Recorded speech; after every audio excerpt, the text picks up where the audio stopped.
Assalamualaikum warahmatullahi wabarakatuh. Pemirsa Niaga TV dimanapun Anda berada, berjumpa kembali bersama saya Muhammad Iqbal dalam acara Business is Fun. Baik, seperti biasa pemirsa, kita akan berbincang mengenai masalah bisnis dan kemudian bagaimana solusi menjalankan bisnis dengan tepat dan juga menyenangkan. Bersama dengan narasumber kita, beliau adalah CEO dan founder dari Top Coach Indonesia dan merupakan master coach paling sukses dari CCF, yaitu Certified Coaches Federation. Nah, langsung saja kita sambut dengan Coach Tom MC Ifle. Halo, apa kabar luar Coach? biasa. Luar biasa ya. Luar biasa. Segar dan sehat nih Coach Segar ya. dan sehat. Oke, baik, kita sudah siap menyampaikan materi terkait tentang bisnis dan ini sebagai kontribusi kita juga nih Coach untuk membangun Indonesia lebih maju dalam hal ekonomi dan juga bisnisnya nih. Oke, karena kan gimana nih Coach untuk bisnis di Indonesia saat ini? Bisnis di Indonesia saat ini kelihatannya membaik, banyak sekali pertumbuhan yang terlihat baik. Ya, saya bertemu dengan banyak pengusaha dan mereka mengalami transformasi. Walaupun ada beberapa yang memang belum recover dari penurunan 2015, 2016, 2017. Dan tahun ini ada yang mulai bangkit, ada yang makin bagus, tapi ada juga yang masih perlu bantuan. Dan yang butuh bantuan rata-rata karena kurang leader. Karena manajer-manajernya kurang berpengalaman, banyak sekali yang resign. Lalu orang-orang baru ini tidak begitu mengetahui fungsi dan apa saja yang harus dilakukan sebagai seorang manajer. Belum bisa menyesuaikan juga. Belum bisa menyesuaikan. Terkait tentang leader, kita akan membahas terkait masalah yang memang ini lebih ke manajemen, lebih ke people-nya ya, Coach ya. Yaitu adalah 5 langkah menjadi manajer berkelas. Nah, ini keren banget nih. Keren banget nih, karena memang kita Indonesia gitu ya kan, berbagai macam karakter, berbagai macam budaya, berbagai macam orang-orang yang bekerja di tempat kita, dan ini menjadikan unik nih Coach. Benar. Dalam menjalankan sebuah bisnis, ada fungsi-fungsi penting yang perlu dikuatkan. Salah satunya adalah struktur organisasi. Ya, struktur itu ada owner, ada GM, ada manajer, ada supervisor, dan juga ada operator. Ya. Nah, kita sebagai business owner pernah mulai dari nol, dari bawah, menjalankan semuanya sendiri. Perintis, betul-betul perintis. Benar-benar merintis. Tapi pada saat bisnis sudah mulai berkembang, kita nggak bisa sendirian terus. Kita perlu orang. Akhirnya kita punya anak buah. Setelah kita punya anak buah, kita naik kelas jadi manajer. Ya, selama masih kita manajernya, no problem. Tetapi ketika sudah ada lebih banyak lagi orangnya, kita butuh mengangkat manajer baru, itu mulai masalah. Karena banyak sekali manajer di luar sana yang dikatakan bagus dalam operasional, tetapi belum berpengalaman dalam memimpin. Leadingnya belum dapat ya. Misalnya nih, ada seorang salesman, jualannya pinter, lalu kemudian menjadi top sales of the year berturut-turut, lalu kita katakan, ini kamu udah kerja lama, kenapa nggak kamu jadi manajer kita aja? Nah, saat dia diangkat jadi manajer, dia pinter jualan tapi belum pinter mimpin. Managing people yang di bawah dia belum tahu kira-kira arah apa yang harus diciptakan untuk membuat managerial skill saya jalan. Nah, ada banyak orang yang pinternya jahit, betul ya? Betul. Tapi dia nggak pinter mimpin penjahit. Ya kan? Bisa jadi saya jago menjahit, tapi belum tentu saya bisa memimpin para penjahit. Begitu. Ini yang harus kita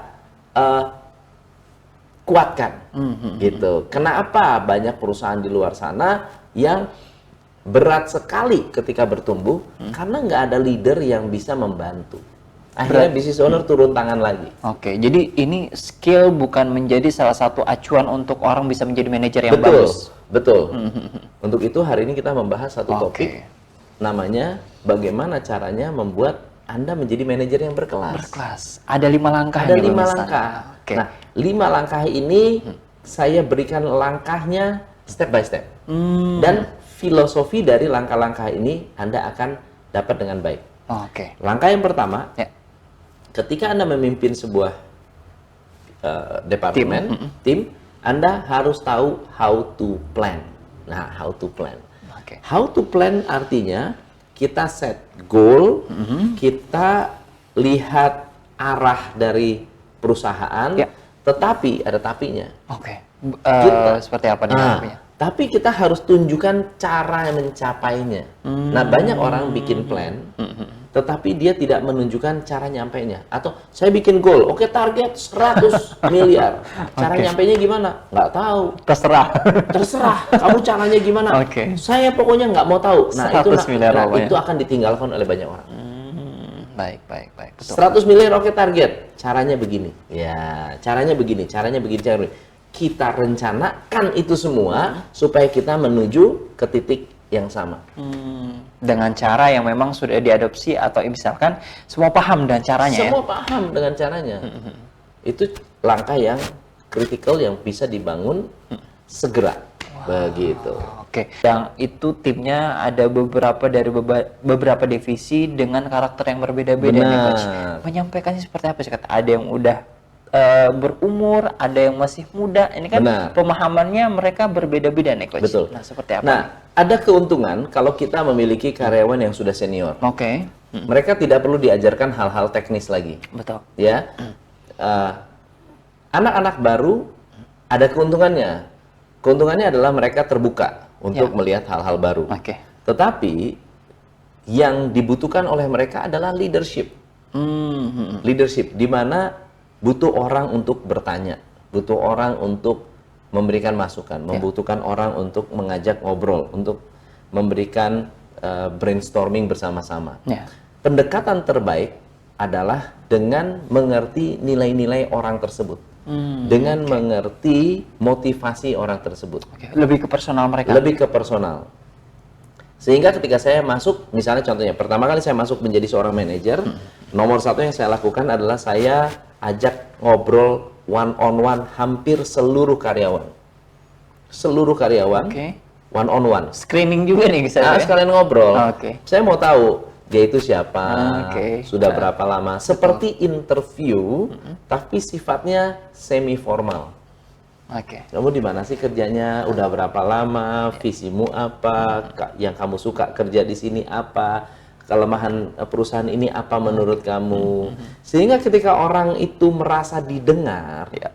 dia mau mendengar. Oke. Oke. Orang yang tidak merasa didengar, dia nggak mau dengar. Ya. Dan kita mau mengeluarkan ide dari mereka. Oke, menggali juga ya Dan Coach ya. ternyata banyak sekali ide dari mereka yang benar-benar bisa dipakai dalam planning. Dan ini memudahkan kita juga. Memperbaiki planning kita. Oke. Karena sesuai ya. Karena sesuai. Wow. Ya.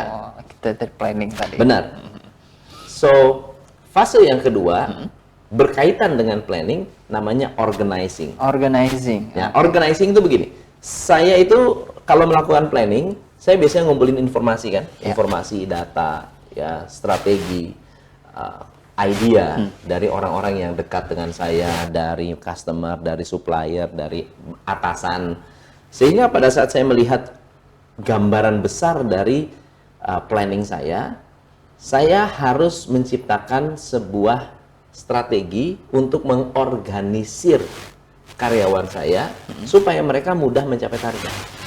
So, namanya organizing. Organizing adalah you create a system yang mempermudah orang bekerja dan mempercepat pencapaian tujuan Efisien ya. efisien. Saya ambil satu contoh.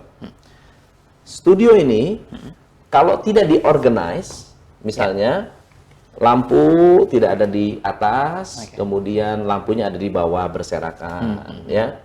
Kemudian tidak ada tiang, Ya. kemudian tidak ada tripod, semuanya harus dipanggul, Oke. ya.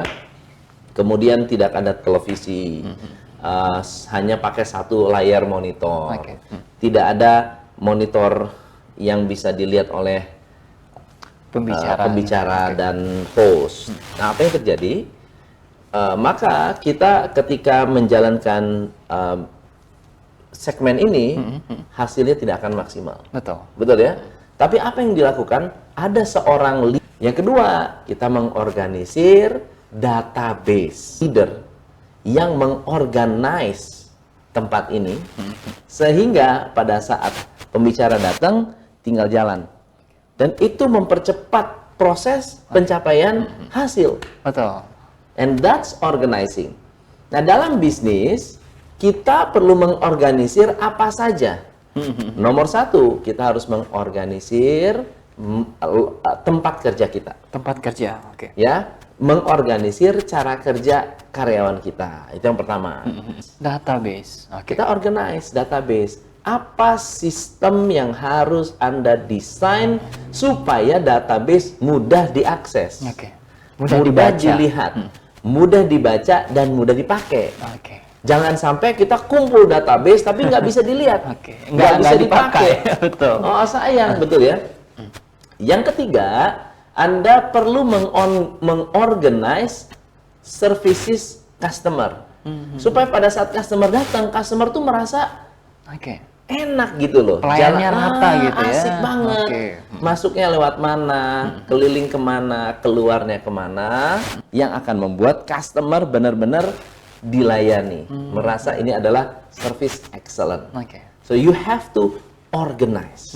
You have to organize. Oke, jadi ini adalah 3 nih yang harus memang kita lakukan sebagai seorang manajer terkait tentang bagaimana melakukan mengorganize tempat kerja kita, dan kemudian termasuk cara kerja juga. Cara nih, kerja juga. Oke, dan kemudian database. Nah, ini database ini sangat penting nih pemirsa. Jadi apa ya? Kalau misalkan ada skill juga mungkin nih coach ya terkait tentang database ini. Oke, dan kemudian terkait tentang yang terakhir adalah bagaimana menservis customer kita. Karena kan service customer, kalau misalkan ini terkait tentang service customer juga coach. Saya tanya, setiap orang kan apakah bukan hanya misalkan orang mendatang bertanya tentang salah satu produk.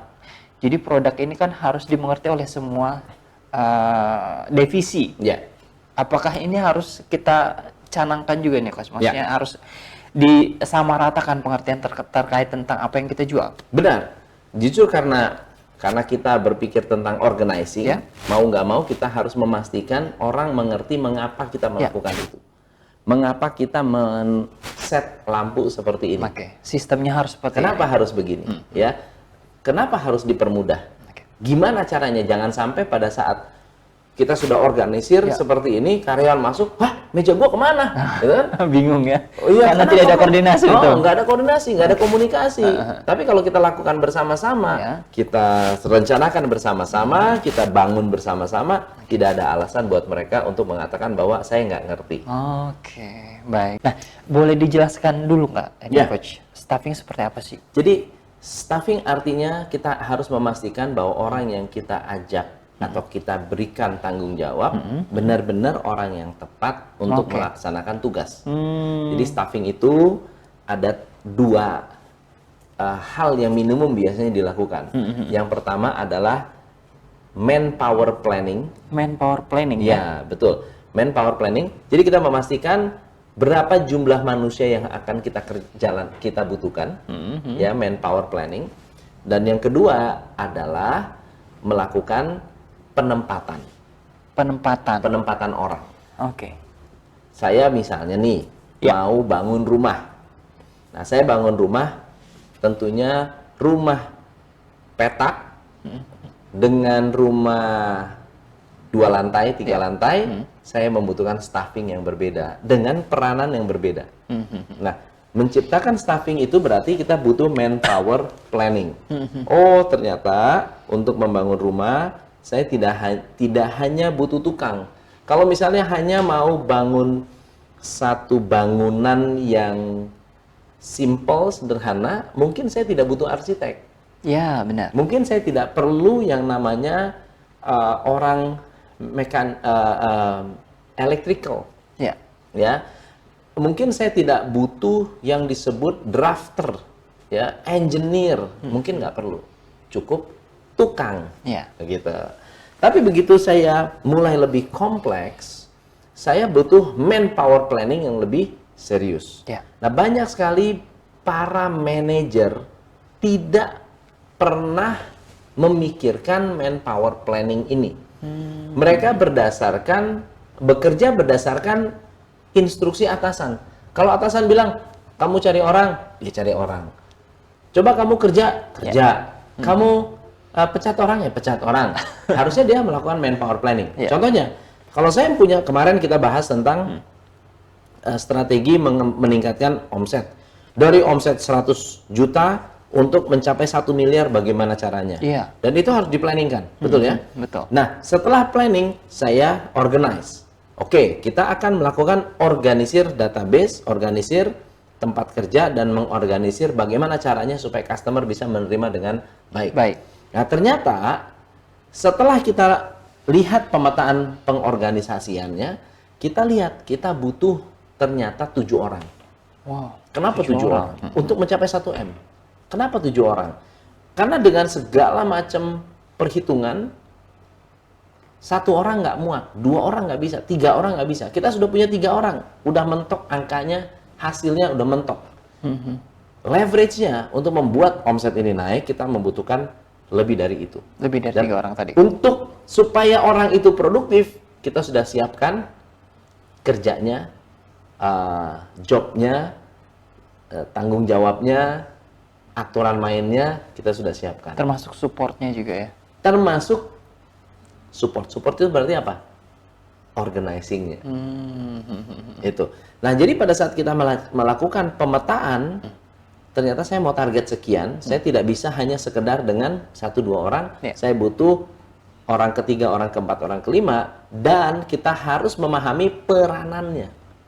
Ibarat kita main bikin film, kita harus tahu siapa yang jadi peran utama, siapa peran pembantu, siapa yang menjadi peran pengganti, atau yang lewat-lewat gitu ya, atau figuran gitu ya. Kita mesti ngerti siapa yang akan jadi korban, siapa yang akan jadi hero, siapa yang jadi antagonis. Ini semua harus di staffingkan gitu, dan harus cocok. Jangan antagonis mukanya cakep gitu ya. Yang lemah lembut gitu ya. Antagonis cakep boleh, tapi harus agak sadis gitu. Ada power untuk sadisnya gitu ya. Jangan ada pemeran utama tapi kurang menarik gitu.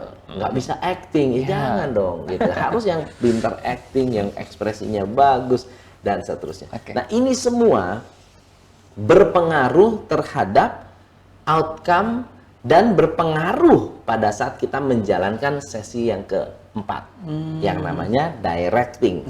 Coba Anda bayangkan, saya mengharapkan karyawan saya bisa buat gambar, tapi pekerjaannya tukang. Bisa nggak bikin gambar? Bisa, tapi terbatas. Karena ilmunya terbatas. Ada orang begini, kemarin coaching, dia bilang gini, coach, saya tuh pengen karyawan saya tuh inisiatif. Inisiatifnya melakukan apa? Inisiatif melakukan apa yang menjadi kebiasaan saya. Kalau saya itu inisiatif, kalau customer begini saya begini, kalau customer begini saya begini, kalau customer begini saya begini.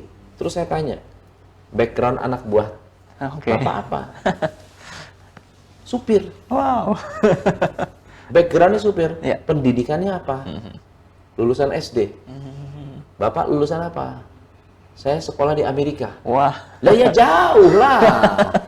Ya jauh. Timpang mengharapkan staf kita melakukan apa yang kita lakukan, tetapi tidak menciptakan atau tidak memahami kemampuan dia bisa nggak untuk menjalankan tugas itu. Ya, staffing berarti kita kenal orangnya, kita tahu mau ditaruh di mana. Tepat penempatannya. Skillnya sesuai ya. Sesuai backgroundnya, sesuai skillnya, sesuai. Sehingga ketika melakukan itu, kita akan mudah directingnya. Kalau orang itu biasa jadi tukang, kita mengarahkan tukang itu lebih gampang. Kalau orang itu memang pendidikannya arsitek, kita kasih tugas-tugas arsitek, gampang. Saya punya coach, mantan konsultan Bank Indonesia. Dengan keuangan dia jago banget. Jadi kalau saya memberikan assignment, please bantu klien kita untuk beresin keuangannya. Gampang, cepet. Nah, sama dengan apapun yang Anda sedang lakukan hari ini. Anda seorang manajer, seorang leader, Anda ingin membantu tim Anda menjadi lebih sukses. Dua hal pertama mengenai planning dan organizing adalah bagian yang membuat Anda lebih kenal dengan dunia Anda. Pada saat Anda melakukan staffing, Anda benar-benar gambling. Benar-benar gambling. Kalau tidak direncanakan dengan baik. Bayangkan, kita rekrut orang gambling. Bisa nggak tahu kita. Tapi pada saat kita rekrut, kita kenali dulu siapa dia, cocoknya taruh di mana, ditempatkan di tempat yang benar-benar sesuai. Itu artinya Anda melakukan staffing dengan baik. Bukan gambling tadi. Bukan gambling. Nah, faktor yang keempat namanya directing. Directing itu apa sih? Directing adalah memberikan guidance, coaching, dan mentoring. Directing itu bukan suruh-suruh. Banyak orang pikir, saya mendirect orang. Kenapa? Nyuruh-nyuruh. Nah, directing itu bukan nyuruh-nyuruh. Directing adalah membimbing, melatih, dan memandu. Jadi bimbing, melakukan hal baru, bimbing, ya, dilihat apa yang dia sudah lakukan, dipandu, ya, kemudian di coaching. Coaching artinya apa? Digali. Dan mentoring. Mentoring artinya apa? Diberi contoh. Wah, ini runutan yang memang klop banget ini ya, Coach. Ya, sebagai manajer melakukan itu, pasti Anda akan lebih disayang oleh atasan. Disayang oleh anak buah juga. Gitu. Wah, seru kan? Seru banget nih, Coach. Jadi memang staffing dan directing ini adalah salah satu hal yang jadi satu sebenarnya, Coach. Ya. Dari staffingnya kalau misalkan sudah benar, tentu otomatis untuk proses directingnya akan lebih mudah. Lebih mudah. Karena orangnya sudah pas. Nah, ketika sudah menjadi directing yang tepat nih, Coach, udah memberikan guidance, untuk memberikan coaching dan juga untuk mentoring. Nah, selanjutnya adalah motivating. Jadi planning, Anda organizing, Anda staffing, Anda lakukan directing, Anda motivate. Nah, motivasi itu bukan berarti kasih, ayo semangat, lompat-lompat, gitu ya. Bukan, ayo semangat, bukan. Motivating ada dua. Satu, meng-encourage orang melakukan hal yang baru. Encouraging artinya, kalau saya nggak ngerti, belum pernah coba, kita encourage. Mengizinkan orang berbuat salah, itu motivasi. Mencoba hal yang baru juga. Mengizinkan orang untuk melakukan kesalahan, itu namanya encouraging. Empowering adalah menggunakan kemampuan yang ada.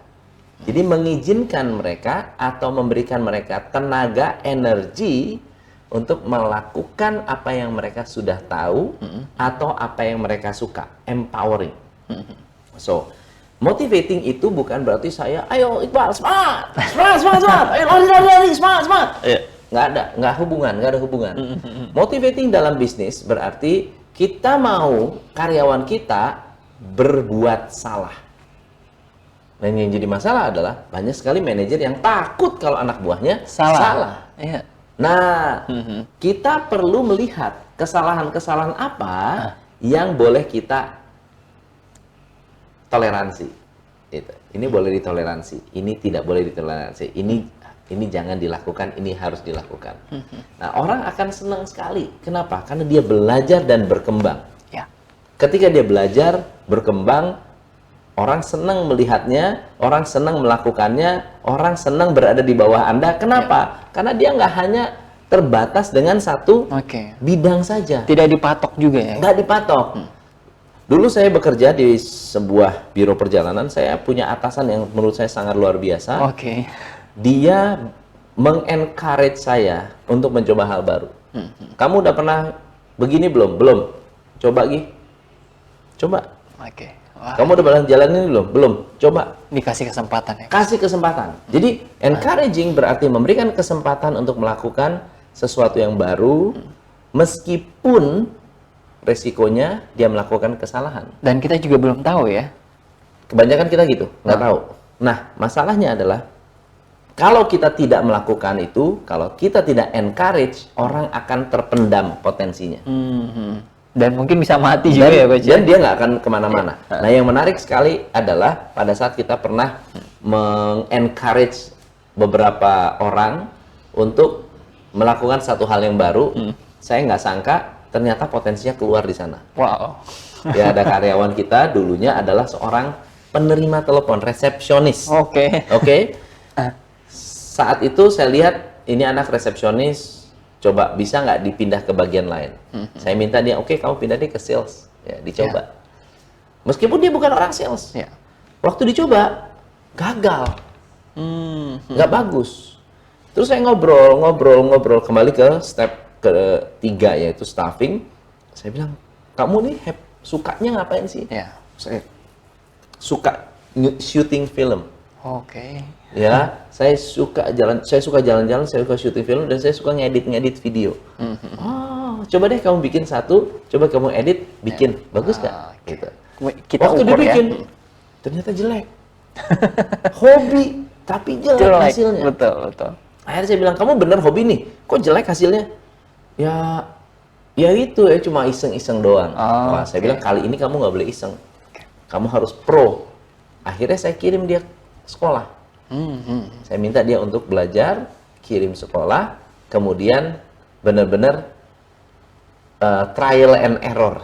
Tapi dengan ilmu yang benar. Sudah ada ilmunya ya? Ada ilmunya. Pas kembali dan dia benar-benar belajar, dia adalah orang yang membuat semua video-video saya hari ini. Wow, Masya Allah. Ya, dan awalnya adalah reception, ke sales, bagian editing. Sekarang semua sosial media dia yang pegang, ya, Coolgram dia yang pegang, ya, semua video yang ada di YouTube channel saya dia yang handle, dan untuk semua media yang saya miliki, saya percayakan 100% ke dia, dan saya memberikan empowerment, kasih kekuatan, kasih dia suatu kuasa untuk kelola departemen itu dengan sepenuh hati. Kamu mau apakan, saya support. Kamu butuh apa, saya support. Dia bilang, Pak, saya butuh komputer baru. Komputer dengan spek apa? Spek begini-begini. Itu spek tertinggi. Kita beliin. Beliin, itu namanya empowering. Kita kasih dia power. Kita support. Dan yang menarik adalah, dia bilang ini, oh coach, saya butuh kamera yang bagus. Beli. Kalau satu kamera bagus bisa menghasilkan ratusan video bagus, kenapa enggak?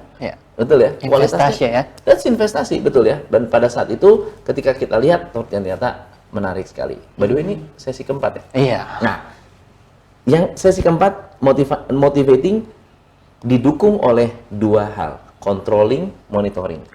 Kita nggak bisa hanya sekedar empowering atau encouraging. Ya, kita butuh controlling dan monitoring. Controlling berarti kita mengarahkan ulang supaya dia sejalan dengan arah perusahaan. Monitoring berarti Anda melihat aspek internal dan eksternal yang akan merubah bisnis Anda. Jadi monitoring itu bukan berarti nongkrongin anak buah monitor, itu namanya bukan monitor. Monitoring adalah melihat dari kacamata luar, melihat apakah ada perubahan dari kebutuhan konsumen, kita monitor. Apakah ada sesuatu yang membahayakan perusahaan di dalam, kita monitor. Jadi monitoring berarti checking progress, tapi sekaligus juga melihat apakah perubahan eksternal ini mempengaruhi pencapaian goal-goal kita. Jadi kalau saya lihat mulai dari planning, organizing, staffing, directing, motivating akan lengkap ketika ada monitoring dan controlling. Dia melengkapi. Jadi ini support juga sebenarnya dari monitoring dan controlling ini ya? Yes. Baik. Ini adalah kelima langkah menjadi manajer berkelas dan mudah-mudahan sudah dicatat juga ya. Nah, tinggal implementasinya nih. Dan jangan lupa, karena memang ini prosesnya kan harus diukur dan kemudian diperbaiki gitu ya Coach ya. Mudah-mudahan kita lebih bisa manage karyawan kita dan kemudian untuk bisnis owner akan lebih senang lagi gitu ya. Baik Coach, sudah masuk kepada segmen yang terakhir nih Coach, dan sudah ada di penghujung acara. Mungkin bisa kasih motivasi ataupun kesimpulan dari materi yang sudah kita sampaikan nih Coach, silakan. Sebagai seorang manajer, kita dituntut untuk mencapai hasil perusahaan, hasil yang ditetapkan oleh company, dengan sumber daya yang ada, dengan orang-orang yang ada, dan dengan strategi yang Anda sudah tahu. Apapun produknya, apapun bisnisnya, 5 langkah ini akan mensupport Anda untuk membuat Anda lebih strategik. Bukan hanya sekedar lebih tahu cara menjalankan, tapi lebih strategis dalam menjalankan pekerjaan Anda. Strategis berarti Anda mengambil keputusan-keputusan yang tepat. Dan itulah yang sebetulnya dibutuhkan oleh seorang manajer yang bisa dipercaya oleh seorang business owner. Semoga bisa membantu Anda menjadi orang yang lebih hebat, lebih berkualitas, dan akhirnya menjadi manajer berkelas. Oke, dan bermanfaat bagi sesama ya. Yes. Oke, baik. Terima kasih sekali Coach atas Thank you. ilmu dan juga wawasannya. Dan mungkin Coach kalau pengen tahu lebih lanjut nih, gimana? Kalau Anda ingin belajar kalau Anda nonton di channel YouTube, saya punya channel YouTube Tom MC Ifle. Kalau Anda adalah pengguna Instagram saya adalah Tom MC Ifle juga, @TomMCIfle. Di sana ada banyak sekali program-program yang biasanya saya berikan di IG ataupun di Facebook ataupun di YouTube. Tetapi buat teman-teman yang ingin belajar langsung, ketemu langsung dengan saya, kita ada 2 program namanya Business Mastery dan Business Transformation. Business Transformation itu ada banyak sekali serinya tentang leadership, keuangan, marketing, salesmanship, kemudian tentang team building, semua masuk ke dalam kategori business transformation. Tapi ada workshop yang sangat-sangat powerful untuk business owner, namanya Business Mastery. Nah, Business Mastery adalah business strategy untuk mensistemasi sebuah bisnis. How to create system that runs without you. Suatu sistem yang bisa membuat bisnis Anda profitable, tersistemasi, bisa jalan tanpa Anda, dan akhirnya membuat bisnis Anda lebih maju. Ya, kalau Anda ingin tahu, silakan hubungi 021-290-78909, 021-290-78909. Call now untuk mendapatkan keterangannya. Oke, baik. Mudah-mudahan ini bisa langsung dicatat dan juga langsung bisa hubungi ke Top Coach Indonesia ya. Oke, baik. Mudah-mudahan bermanfaat. Dan jangan lupa saksikan terus Bisnis is Fun pada jam dan hari yang sama hanya di Niaga TV. Dan saya Muhammad Iqbal beserta kru yang bertugas pamit undur diri. Assalamualaikum warahmatullahi wabarakatuh. Thank you, Coach. Iqbal.